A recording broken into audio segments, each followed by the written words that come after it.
Hoje eu quero conversar com vocês um pouquinho em cima do texto de Romanos 1, 16 e 17. Pensar um pouco sobre vergonha, o contratempo do Evangelho. Ele diz o seguinte: não me envergonho do Evangelho, porque é o poder de Deus para a salvação de todo aquele que crê. Primeiro do judeu, depois do grego. Porque no Evangelho é revelada a justiça de Deus, uma justiça que do princípio ao fim é pela fé, como está escrito: o justo viverá pela fé. Paulo, quando começa essa conversa, ele diz: eu não me envergonho do Evangelho. E muitas vezes a gente ouve a palavra Evangelho, a gente se preocupa com o Evangelho, a gente fala a respeito do Evangelho, mas a gente não entende o que é o Evangelho. Ele diz que ele não tinha vergonha do Evangelho. Aquela era uma época onde na província, ou no Império Romano, numa pequena província da Judéia, aonde Jesus Cristo havia nascido, morrido e ressuscitado. Pouca coisa no Império Romano se sabia de fato. Paulo mesmo nunca tinha ido a Roma. Ele tinha um desejo tremendo, enorme de conhecer Roma, mas ele nunca tinha ido a Roma. Ele queria conhecer, mas não tinha ido ainda. Ele se dispõe então a escrever um tratado teológico. A carta de Romanos é um tratado teológico lindíssimo, absurdo. O pastor que me criou, o Ari Veloso, era o livro que ele mais gostava na Bíblia. Ele costumava dizer que era a picanha da Bíblia, porque ele, segundo ele, a melhor carne que existe na face da terra era a picanha. Então, o livro de Romanos era algo que ele considerava absurdamente bom. E de fato, Paulo, quando escreve, ele era um sujeito intelectual que estava escrevendo para alguns judeus que estavam vivendo em Roma, e junto com eles, alguns romanos também haviam se convertido, e havia uma comunidade local, uma igreja local, que precisava aprender a respeito de um tratado de teologia. Paulo, eu creio que ele se preocupa em escrever tudo isso, porque o Império Romano era a ascensão de toda a intelectualidade daquela época. Era onde se encontravam as grandes poesias, os grandes tratados filosóficos, as grandes elaborações matemáticas, conceitos metafísicos. Eles começaram a surgir e a aparecer no meio do Império Romano.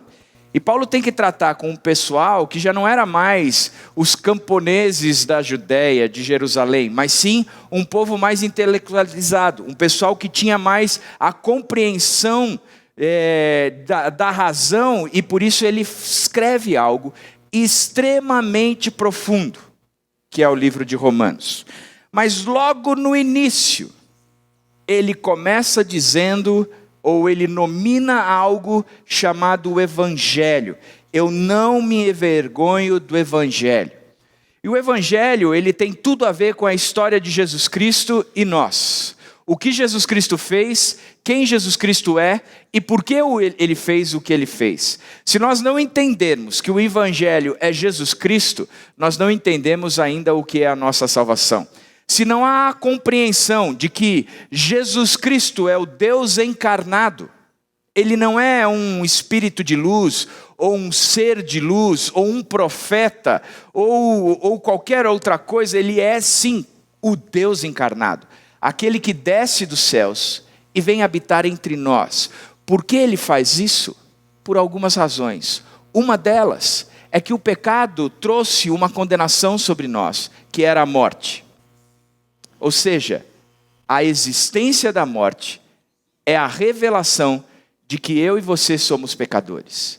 Por isso Jesus Cristo vem, desce, vive, morre e ressuscita ao terceiro dia, porque ele vence a morte, nos dando a capacidade de termos ou desfrutarmos de uma vida eterna.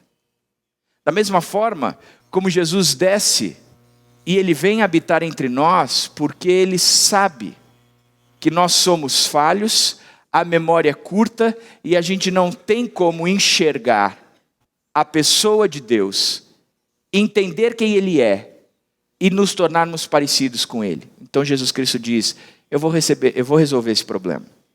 Eu vou descer e eu, Deus, vou viver entre eles. Dessa forma eles têm um padrão, um modelo a ser seguido. Sou eu, o próprio Jesus Cristo. E ele vem e se torna o nosso padrão. Isso é o Evangelho. O Evangelho é entender que Jesus Cristo é a nossa salvação, bem como Jesus Cristo é o nosso modelo. O Evangelho é entender que não há outro caminho para se chegar em Deus, que não seja por intermédio de Jesus Cristo. E que não há outra verdade na face da terra que não seja o próprio Jesus Cristo. Isso é o Evangelho. Por isso, eu quero conversar com vocês a respeito de 3 características. A dimensão do Evangelho é quando eu começo com uma dessas características. Qual é a dimensão do Evangelho? Primeiro, ele diz: não me envergonhe do Evangelho, porque é o poder de Deus para a salvação de todo aquele que crê. Primeiro do judeu, depois do grego. O Evangelho, ele tem toda a sua gênese em Deus. Ele não sai de uma cabeça brilhante.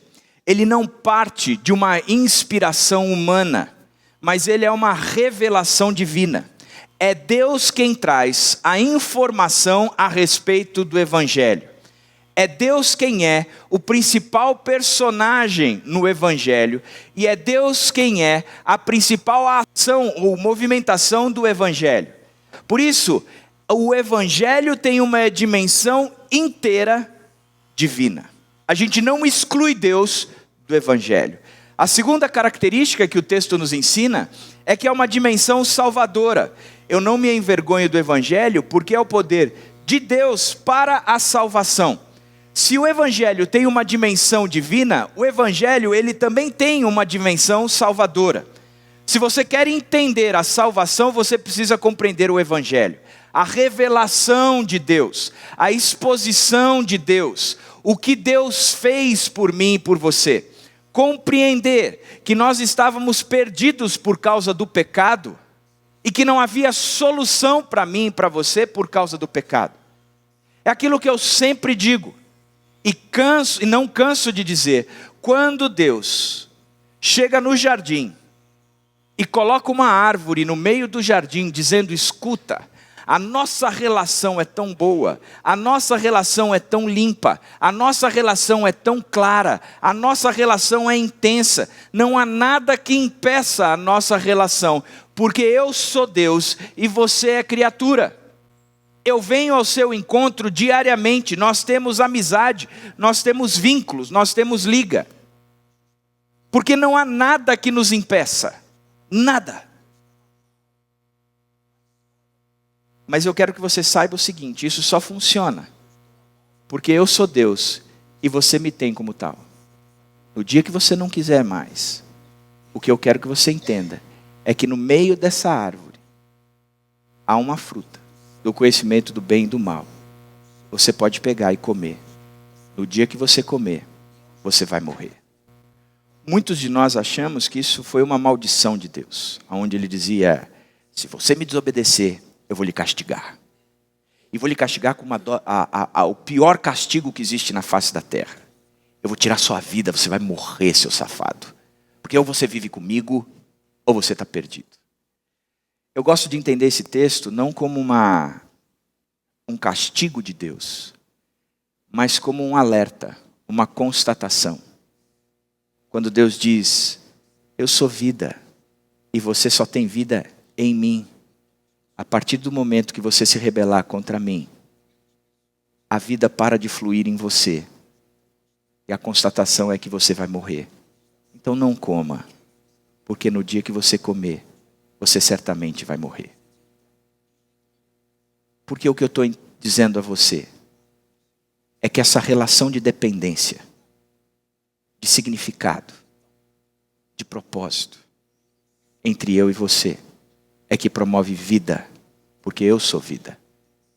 Anselmo de Cantuária, em 1800 e alguma coisa, ele fez um tratado ontológico a respeito de Deus. Ele disse que Deus tem 3 características: ele é perfeito, ele é eterno e ele é necessário.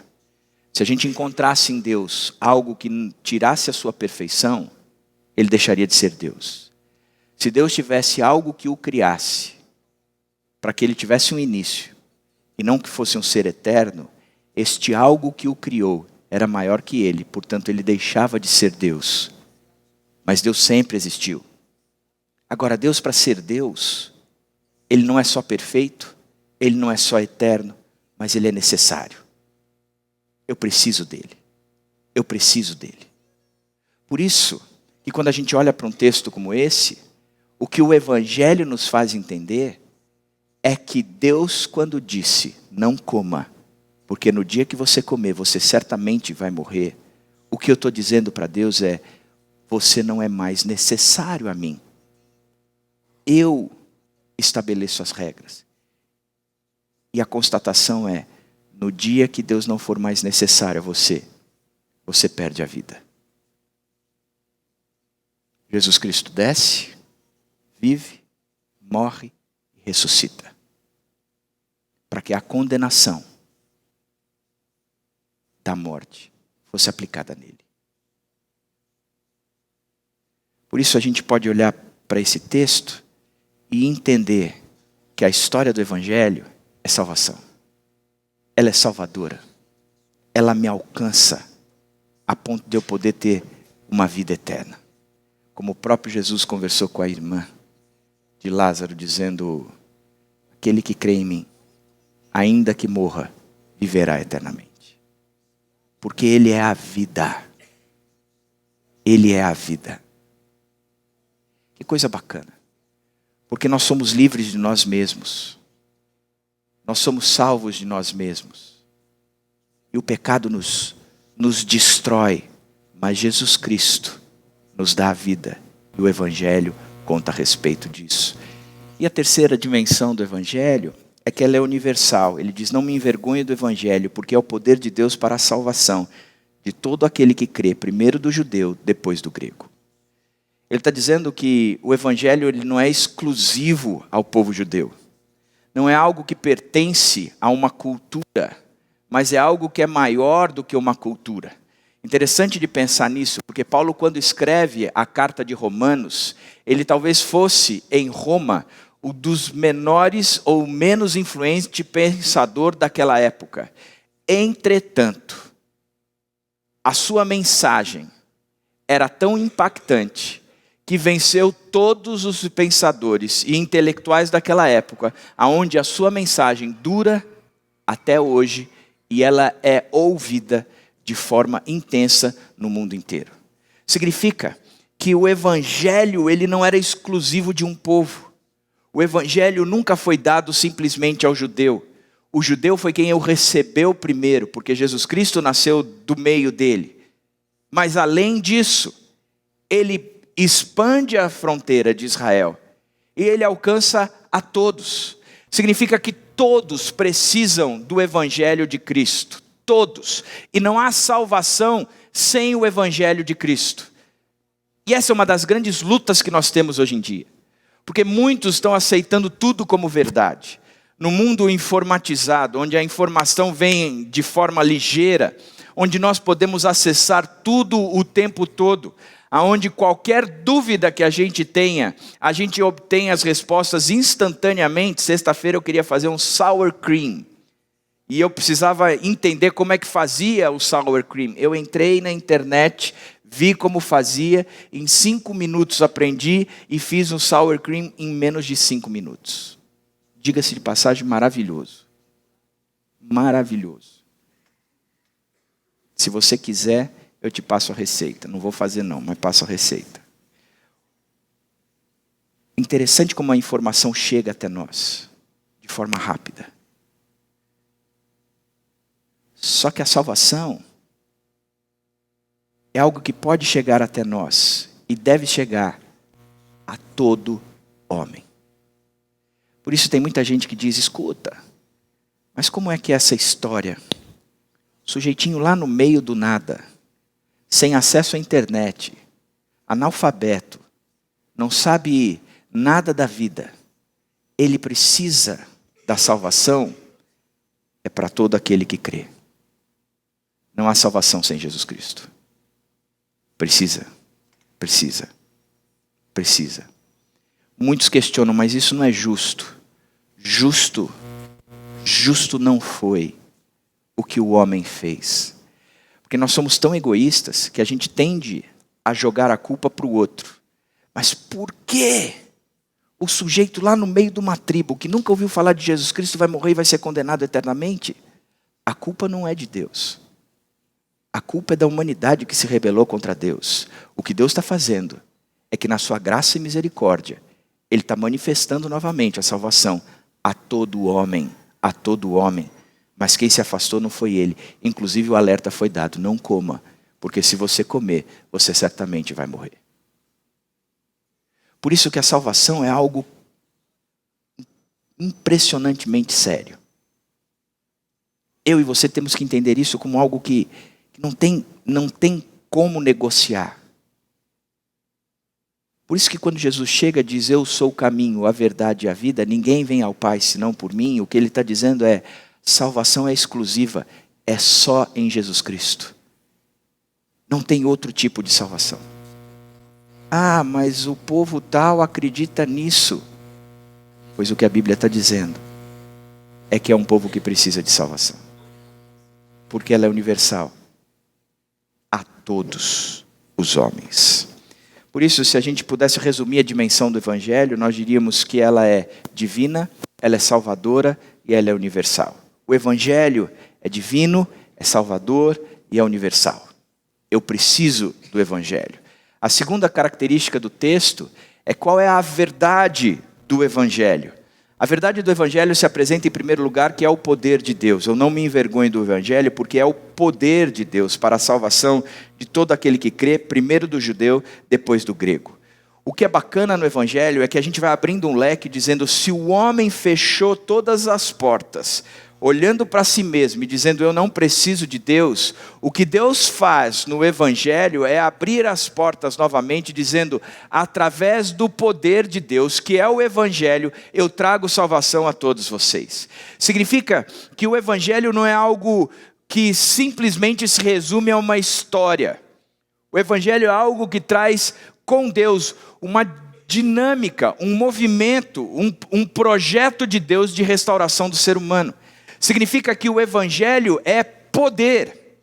E é interessante de nós pensarmos isso. Da mesma forma como a palavra é poderosa. A palavra ela é capaz de entrar na nossa vida e dividir tudo aquilo que nós cremos.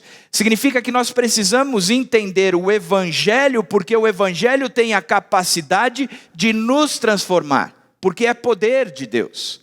É poder de Deus. Quando eu olho para o Evangelho, eu tenho que entender que o que Deus está propondo no Evangelho é algo maior do que o pecado, é algo maior do que o diabo, é algo maior do que a morte, é algo maior do que a condenação, porque é o poder de Deus para a salvação. É algo que vem e quebra qualquer sofisma, seja ele os meus pensamentos, os meus paradigmas, as minhas crenças. É impressionante como quando o Evangelho chega, ele chega quebrando tudo. É impressionante. Eu tenho um amigo que está chegando ao Evangelho, e ele diz que há pouco tempo atrás, ele era um dos caras que mais tirava sarro, barato, daqueles que eram crentes. Ele dizia, escuta, eu sou da área de biologia, e eu estudo a vida, e eu sei que é impossível acreditar num Deus como esse. Como é que vocês acreditam nisso? Como é que vocês falam a respeito disso? Como é que vocês vivem por isso? Ele soube que a filha estava frequentando uma igreja. Ele disse, eu vou frequentar uma igreja. E começou a frequentar a nossa igreja. As últimas conversas que eu tenho tido com ele, ele diz, como essa história que a Bíblia conta faz tanto sentido. E como ela tem quebrado tudo o que eu cria antes. Porque o Evangelho é o poder de Deus. Ela quebra. Fala assim, mas parece incoerente essa história toda. É loucura mesmo. Paulo nos ensina dizendo que a mensagem do Evangelho é loucura para aqueles que não creem. A gente fazia um culto de Páscoa, dizendo que um homem morreu, e esse homem não era um homem, era Deus, e ele não era 100% homem, ele era 100% homem, mas também era 100% Deus, não era 50% homem nem 50% Deus, ele era 100% Deus e 100% homem, morreu, e ao terceiro dia ressuscitou. Você vai falar, alguém ressuscitou? Você conhece alguém que tenha ressuscitado? Com exceção da minha sogra, que parece que não morre, vive e ressuscita. Eu não conheço nenhuma outra pessoa. Aí a gente chega num culto de Páscoa e vem falar sobre isso. O povo deve achar que a gente é louco. Acreditar nisso, numa lenda. É mais fácil acreditar no pé grande do que em Jesus Cristo. Pois bem, quando Deus vem sobre nós, com o evangelho dele, o poder quebra todo o tipo. O evangelho tem um poder que quebra todo o tipo de pensamento contrário a Deus. E você vê como esse meu amigo dizendo, cara, como faz sentido? Como faz sentido? Porque é poder de Deus. Segunda coisa é que ele é para quem crê. O evangelho não é para aquele que não crê. O evangelho é para quem crê. O texto diz, não me envergonhe do evangelho, porque é o poder de Deus para a salvação de todo aquele que crê. Significa que o evangelho está sendo contado. A história do evangelho está aí. O poder do evangelho está aí. Deus tem se revelado e se revelou em Cristo Jesus. Nós podemos olhar para o próprio Deus quando nós olhamos para Cristo Jesus. Nós podemos conhecer o próprio Deus quando nós conhecemos a Cristo Jesus. Nós podemos entender do amor de Deus quando nós olhamos para Cristo Jesus. E eu gosto muito do que o Israel fala quando ele define Deus, como a Bíblia define, dizendo, Deus é amor. Eu posso olhar para Deus e ver o amor de Deus em Cristo Jesus, mas é só para aqueles que creem. É só para aqueles que creem. Não tem exclusividade universal, é para todos, mas nem todos acreditam nisso. É para qualquer um que queira, mas nem todos vão querer. Por isso, a verdade do evangelho é que eu tenho que aprender tanto a respeito do evangelho, estudar tanto o evangelho, para me tornar uma pessoa capaz de explicar o evangelho, para que o outro entenda. Isso é uma coisa que nós temos que entender. O evangelho, ele foi vivido e promovido por Cristo, para que nós falássemos dele. Existe uma máxima, se eu não me engano, ligada a São Francisco de Assis, que diz que se você fale de Cristo, e se preciso for, que utilize palavras. Como se a gente tivesse que viver a Cristo. E talvez o simplesmente viver a Cristo seja falando de Cristo. Mas o evangelho ele tem que ser falado. A fé vem pelo ouvir, e o ouvir da palavra de Deus. Não dá para eu viver um evangelho simplesmente de ações sem que eu fale. O inverso também é verdadeiro. Não dá para eu falar de um evangelho sem que eu viva. O Ari Veloso dizia, se você não vive o evangelho, não fale do evangelho, para que Cristo não seja envergonhado. Se você não vive a Cristo, não fale de Cristo para que Cristo não seja envergonhado. Entretanto, o evangelho, ele é feito para ser comunicado. E eu tenho que fazer isso de forma oral. Eu tenho que saber defender a minha fé. Eu tenho que explicar a minha fé. Eu tenho que questionar a minha fé. Nisso eu aprendi muito, mas muito com a minha mãe. Minha mãe parece carro velho, onde para prega. É impressionante, impressionante. As imagens que eu tenho da minha mãe são sempre ela sentada em casa explicando a Bíblia. Eu tenho imagens dela sentada na beira da praia com uma mulher do lado chorando e ela explicando o evangelho para aquela mulher. As imagens que eu tenho do pastor que me criou, Ari Veloso, é de alguém que era apaixonado pela história do evangelho. Você pegava qualquer táxi no Morumbi, todos os taxistas já tinham escutado do evangelho através de Jesus Cristo, através do Ari Veloso. Era impressionante a capacidade e a preocupação de explicar. Por isso nós temos que nos empenhar a conhecer. Porque o evangelho é para quem crê. Se eu creio, eu tenho que estudá-lo, conhecê-lo intensamente, para que eu possa ser como Jesus. Quando eu explicar o evangelho, não haja nenhuma dúvida e todos fiquem atônitos com a beleza do próprio evangelho. Mas ele é para ser pregado, escutado, porque eu preciso crer. Terceira característica do Evangelho é para que a justiça seja feita. Porque no Evangelho é revelada a justiça de Deus, uma justiça que do princípio ao fim é pela fé, como está escrito, o justo viverá pela fé. O Evangelho, ele explica a justiça. Sabe por quê? Porque a justiça é algo que nós merecemos. O que é justo é justo. Esse ano eu perdi minha carteira. Recebi 9 multas e aí tive que entregar minha carteira, ficar 1 mês só de carona ou a pé e depois eu tive que fazer a provinha para obter a carteira de volta. Na minha cabeça eu ficava pensando assim, eu fui levar meu pai nos médicos em Campinas e a velocidade era 50 km por hora, eu fui multado a 53, isso não é justo. Primeiro, porque eu estava levando meu pai para um tratamento. Será que esse Detran não consegue pensar essas coisas? Não consegue avaliar, não tem misericórdia de mim? Não olha dizendo, eu não estou na balada. Eu estou numa boa ação. A verdade é que é justo a multa. Porque a lei é clara. Eu tenho que andar ali a 50 km por hora.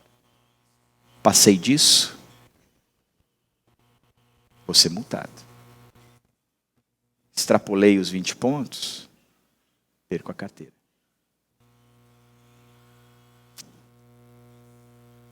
O Senhor disse lá no início, não coma, porque se você comer, você vai morrer. Não se rebele contra mim. Continue entendendo que eu sou Deus e que você precisa de mim. Porque se você se rebelar, se você for contra mim, você certamente vai morrer.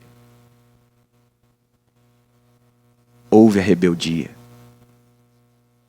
A consequência de tudo isso é que foi justo a morte vir sobre nós. Porque o alerta tinha sido dado. A lei tinha sido descrita. A regra tinha sido estabelecida. Portanto, a justiça tem que ser aplicada. Quando Jesus desce dos céus, se faz homem, habita entre nós, vive como nós, como um de nós, morre como um de nós, mas ao terceiro dia, vence a morte como o Deus verdadeiro.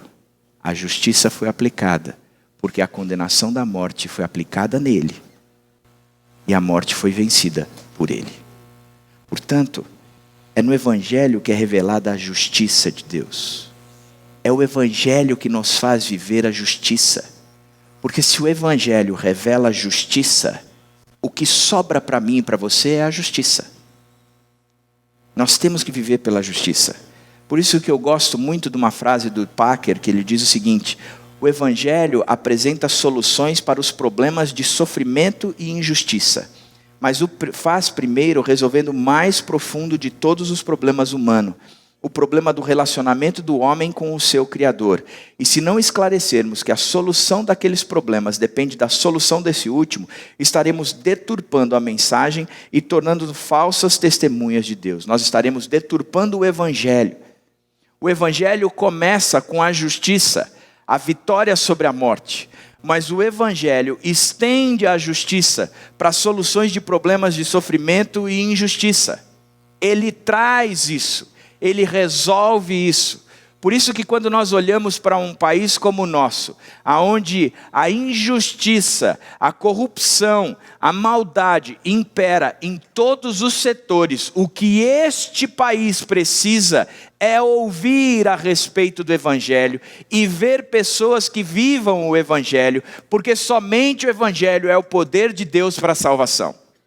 Não há outra solução. Não são as novas eleições, nem mesmo o impeachment. O que se precisa é de uma nação quebrantada diante do Evangelho de Jesus Cristo. A mensagem salvadora, a compreensão da ação redentora. Enquanto isso não acontecer, desencana. Não espere nada mais. além do que nós estamos vivendo. Agora, se a gente pode resumir, a verdade do Evangelho é que o Evangelho é o poder de Deus para quem crê e viver a justiça. A justiça é aplicada e ela é vivida também. Agora, eu queria pensar a respeito de quais são os inimigos do Evangelho. E o texto apresenta alguns. Ele começa dizendo a respeito do moralismo e do relativismo, porque no Evangelho é revelada a justiça de Deus, uma justiça que do princípio ao fim é pela fé, como está escrito, o justo viverá pela fé. Os dois maiores inimigos da fé é o moralismo e o relativismo.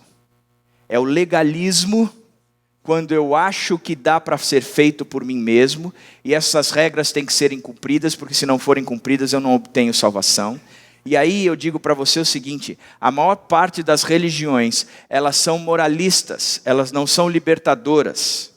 Por isso que a Bíblia diz, e conhecereis a verdade vos libertará, e conhecereis o Evangelho vos libertará. Porque o conceito do Evangelho não tem nada a ver com você, tem tudo a ver com o que Deus fez. Porque o que você fez lhe trouxe a condenação da morte eterna. Mas o que Jesus Cristo fez, morrendo por você, isso lhe traz salvação. Não tem nada a ver com você. Não há nada que você faça que te traga salvação. E a maior parte dos conceitos das religiões pregadas na face da terra, elas têm trazido para nós um conceito de que eu posso ser moralista e ao mesmo tempo obter a minha salvação. Eu posso olhar para mim mesmo e dizer que eu sou salvo por mim mesmo, porque eu continuo sendo o Deus da minha vida. Por exemplo, quando os nossos amigos católicos e espíritas dizem que a salvação é por obras, e eu preciso praticar as boas obras, o que eu estou dizendo, antes de qualquer coisa, é que a salvação, ela é operada ou ela é viabilizada por mim. Eu faço o que mereço para a minha salvação. Quando os espíritas, ou os hindus e todos aqueles que acreditam na reencarnação, dizem, olha, eu estou aqui de novo, porque eu estou de dependência. Era para eu estar num nível mais elevado espiritualmente, um ser de luz. Não alcancei esse nível, então eu estou aqui de novo. E eu estou aqui de novo e vou batalhar por melhorar. Eu trago para mim o conceito de salvação dizendo, sou eu. É pelas minhas obras. É pelas minhas obras. Por isso que a Bíblia diz, não é por obras, é por Jesus Cristo. Não é um Deus genérico, é um Deus exclusivo, claro, que tem um nome. Por isso que eu vou de frente com os meus amigos maçons, quando eles apresentam o grande arquiteto do universo, isso é balela. O grande arquiteto do universo, qualquer um acredita. E se você acredita no grande arquiteto do universo, saiba que você está indo para onde o próprio Deus não se encontra. Porque Deus tem um nome, chama-se Jesus Cristo. Jesus Cristo. Eu não tenho que me associar a um grande arquiteto do universo. O grande arquiteto do universo não desceu dos céus, se fez carne e morreu por mim.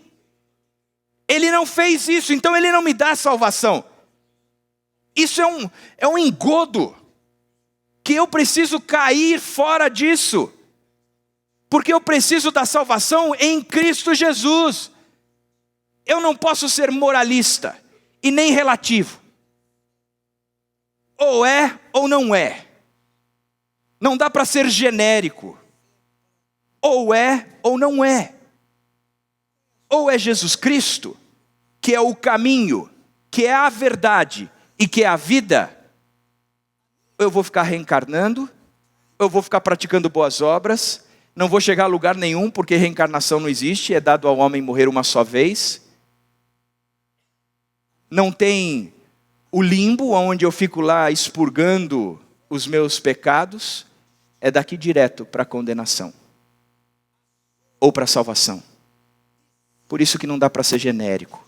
O grande arquiteto do universo é Jesus Cristo. É Jesus Cristo. É Jesus Cristo. Gosto muito da afirmação do Tim Keller, que diz, esses dois erros constantemente buscam perverter a mensagem e privarmos do poder do Evangelho. O legalismo afirma que para sermos salvos precisamos ter uma vida santa e moralmente boa. O relativismo prega que, como já somos salvos, não precisamos ter uma vida santa e moralmente boa. Portanto, o legalismo e o relativismo, eles nos quebram. E são os inimigos do Evangelho. Agora, um segundo inimigo que o texto apresenta é a vergonha. Eu não me envergonho do Evangelho. Eu não me envergonho do Evangelho. Não me envergonho do Evangelho. Porque é o poder de Deus para a salvação de todo aquele que crê, primeiro do judeu e depois do grego. Sabe o que isso significa? Significa que se Paulo está dizendo, eu não me envergonho do Evangelho, o outro lado da moeda é, o Evangelho é capaz de nos dar vergonha. Talvez eu tenha vergonha do Evangelho. Talvez seja comum eu ter vergonha do Evangelho.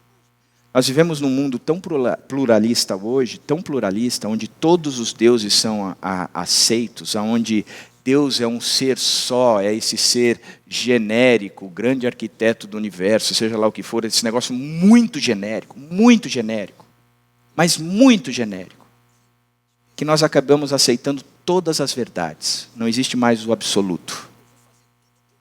Tudo é absoluto. Eu sou salvo em Cristo Jesus, mas eu pratico as boas obras porque eu preciso da salvação. E se na minha próxima vida eu vou melhorar um pouquinho mais até obter a minha salvação.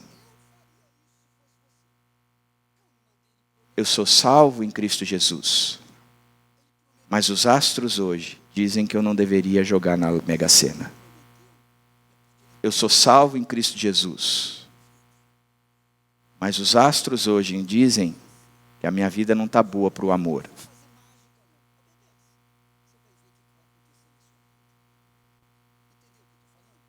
Interessante isso.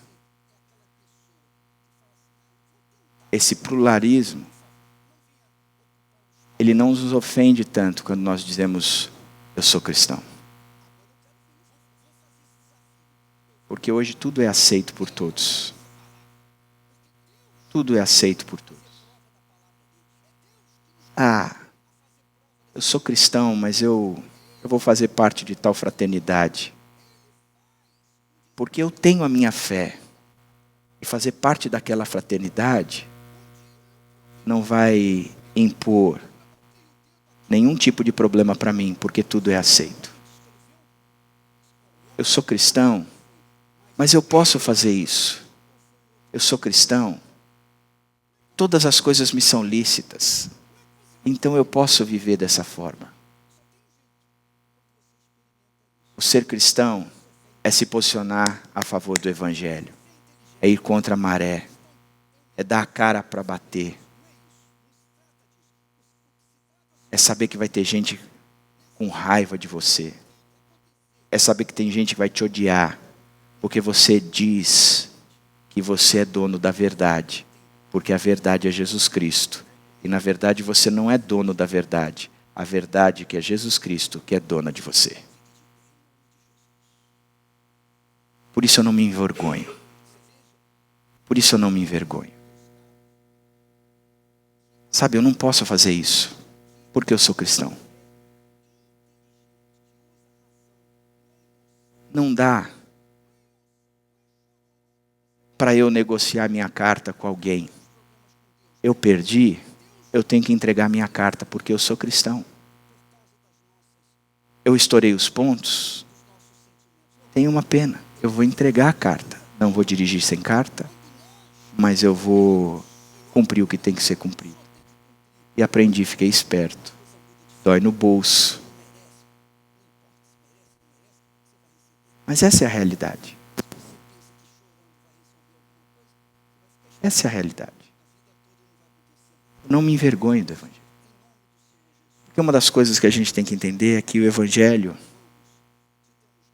ele pode nos trazer vergonha. Sermos envergonhados por causa do Evangelho, porque a nossa vida não condiz com o Evangelho, e termos vergonha de assumir, diante de todo mundo, o que o Evangelho propõe para as nossas vidas. como dizer para os meus amigos católicos que eu os amo em Cristo Jesus, mas a verdade é Cristo Jesus. Ou você está salvo por Ele, ou você está perdido. E você não pode ter outro Deus que não seja Cristo Jesus. E você só chega em Deus por intermédio de Cristo Jesus. Então você tem que abandonar Maria. É como dizer para os meus amigos espíritas que não há salvação em Cristo Jesus, sem Cristo Jesus. Que você pode tentar se reencarnar inúmeras vezes, você nunca vai conseguir, porque reencarnação não existe. E na verdade nada depende daquilo que você faz, mas tudo tem a ver com aquilo que Jesus Cristo fez. E Ele fez de uma vez por todas. É como dizer para os meus amigos maçons: vocês estão errados, porque acreditam num Deus genérico e negam a Jesus Cristo. Querem propagar a fé? Tirem o grande arquiteto do universo e aceitem que Jesus Cristo é Senhor e Salvador da sua vida. E acabou. E acabou. O resto é engodo. O resto é engodo. É difícil. É difícil. Porque eu amo meus irmãos. Mas só há um caminho, uma verdade e uma vida. É Cristo Jesus. É Cristo Jesus. E Ele fez tudo o que você precisa. E não tem nada a ver com você. Tem tudo a ver com Ele. É pela graça. É pela graça. Um dos nossos amigos teve que aprender assim. Diz a Bíblia, em Lucas, capítulo 22, 60, que Pedro respondeu, quando lhe foi perguntado se ele não era amigo de Jesus, ele disse: homem, eu não sei do que você está falando. Falava ele ainda. Quando o galo cantou, o Senhor voltou-se e olhou diretamente para Pedro. Então Pedro se lembrou da palavra que o Senhor lhe tinha dito: antes que o galo cante hoje, você me negará 3 vezes. Saindo dali, chorou amargamente. Esse texto é um dos textos que mais mexe comigo na palavra de Deus. Pedro havia passado 3 anos com Jesus. 3 anos com Jesus. Pedro tinha visto Jesus fazer um monte de coisas. Pedro presenciou uma multidão faminta, com alguns poucos peixes e poucos pães, Jesus alimentar aquela multidão toda. Pedro presenciou 2 noites sem pescar nada. Na verdade, aqui só tinha acontecido uma noite sem pescar nada. E Jesus virar e falar assim: joga a rede aí, ele jogar e pegar muito peixe. Pedro viu Jesus andar sobre o mar, a tal ponto que ele falou assim: se o Senhor está aí, eu posso ir aí. Ele também andou sobre o mar, depois afundou, mas andou um pouco. Pedro foi aquele que de ímpeto, quando Jesus foi ser preso, tirou a espada do soldado e cortou a orelha fora. E Jesus olha para Pedro e fala: você não entendeu nada, Pedro. Pega a orelha e coloca de novo no sujeito. Pedro era aquele que achava que podia fazer, podia andar sobre as águas, podia ver a pesca maravilhosa, ele podia qualquer coisa. Pedro tinha convicção, tinha tanta convicção, que Jesus começou a ensinar, dizendo: eu preciso morrer, porque ao 3º dia eu venço a morte. Se eu não morrer, não há evangelho. Se eu não morrer, não há salvação. Eu preciso morrer. Então eu vou trilhar um caminho que vocês não vão trilhar comigo. E Pedro diz: que isso? O senhor não me conhece, eu sou Pedro, pedra, rocha. Eu faço qualquer coisa com o Senhor e pelo Senhor. Eu caminho com o Senhor até onde o Senhor tenha que ir. E Jesus fala: Pedro, você não entendeu nada. Nada. Não é o que você faz, é o que eu farei que vai te trazer a salvação. Não tem nada a ver com você. Você vai continuar tentando, e não vai chegar a lugar nenhum. Quer ver? Antes que o galo cante, você vai me negar 3 vezes. Você vai ter vergonha. E o galo vai cantar. Porque não tem nada a ver com você, mas tem tudo a ver com aquilo que eu vou fazer. E cara, esta noite para Pedro deve ter sido horrível. Horrível, horrível. Porque ele ainda não tinha entendido a mensagem do Evangelho. Ele achava que era pelo poder dele. E Jesus é preso. E está lá no pátio. E ele não vai ao lado de Jesus, mas fica perto de Jesus, e alguém chega para ele e fala: você é Pedro, aquele que caminhava com Jesus. Ele diz: eu não conheço esse Jesus. Ele sai dali e vai para um outro lugar. E alguém chega e diz: eu sei, eu conheço você. Você é Pedro, o pescador, mas largou tudo para andar com Jesus. Ele diz: eu não conheço esse Jesus. Até que pela terceira vez a gente entra nisso aqui e alguém pergunta para ele dizendo: você não é aquele que era amigo de Jesus? E Pedro responde: homem, eu não sei do que você está falando. E o galo cantou. E Jesus olhou diretamente para Pedro. Este olhar de Jesus para Pedro deve ter destruído Pedro, porque ele saiu dali chorando amargamente. Pedro entendeu que não era por ele. Pedro sabia que ele não conseguia promover a própria vitória. Pedro sabia e entendeu claramente que a salvação não era por intermédio dele, pois ele não tinha condições nenhuma de viver, pois ele tinha vergonha da própria mensagem de Jesus Cristo. Ele não soube se posicionar na hora que ele precisou se posicionar. Quando Jesus Cristo ressuscita, ele se encontra com Maria. Ele diz: eu quero me encontrar com os discípulos. Vão todos para o monte. Maria, vem cá. Avisa Pedro. Avisa Pedro que eu quero me encontrar com ele. Que Deus! Ele sabia que Pedro devia estar destruído, porque Pedro até então entendia que a salvação era por intermédio dele mesmo. Pedro, conseguia se salvar, a tão ponto que ele entendeu que ele não se salvava, que ele falou: esse papo de Jesus Cristo não está comigo. Ele largou Jesus Cristo e voltou a ser pescador.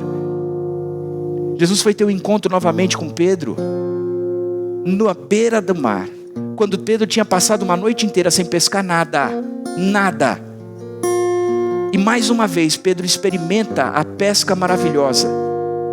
E João estava com ele e diz: a gente já viu esse filme, a gente sabe quem é que está aí. E Pedro pula do jeito que está, vai lá para abrir. Mas ele devia estar chegando como quem dissesse: eu errei, eu preciso do Senhor. E Jesus sabia disso, porque ele só faz uma pergunta para Pedro 3 vezes: tu me amas? Tu me amas? Tu me amas? Pedro, eu não quero que você seja a rocha. Eu não quero que você seja a pedra. Eu não quero que você seja a salvação. Isso sou eu, Pedro. Sou eu. Eu só quero que você entenda que o que você precisa fazer é me amar. O resto foi feito por mim. Presta atenção. O que provavelmente foi aquela noite que Pedro negou a Jesus e as marcas que ele trouxe no coração dele, o Patrick vai cantar pra gente.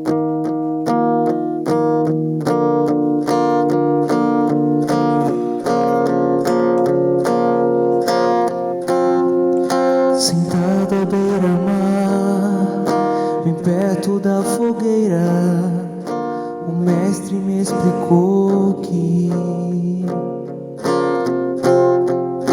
o que aconteceu naquela madrugada não precisava mais me machucar, pois quando o galo cantou, não foi o fim, não acabou, mas foi começo, recomeço, que eu não preciso olhar para trás, pois quando o galo cantou,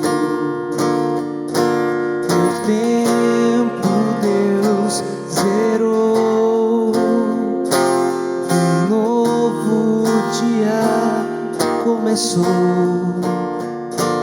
E o meu ontem não existe mais.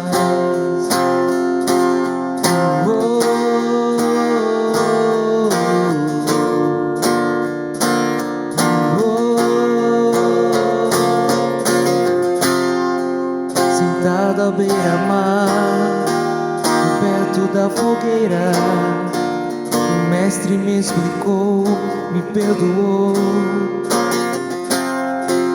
O que aconteceu naquela madrugada não precisava mais me machucar, pois quando o galo cantou, não foi o fim, não acabou, mas foi começo, recomeço, que eu não preciso olhar para trás, pois quando o galo cantou, meu tempo Deus zerou, um novo dia começou, e meu ontem não existe mais.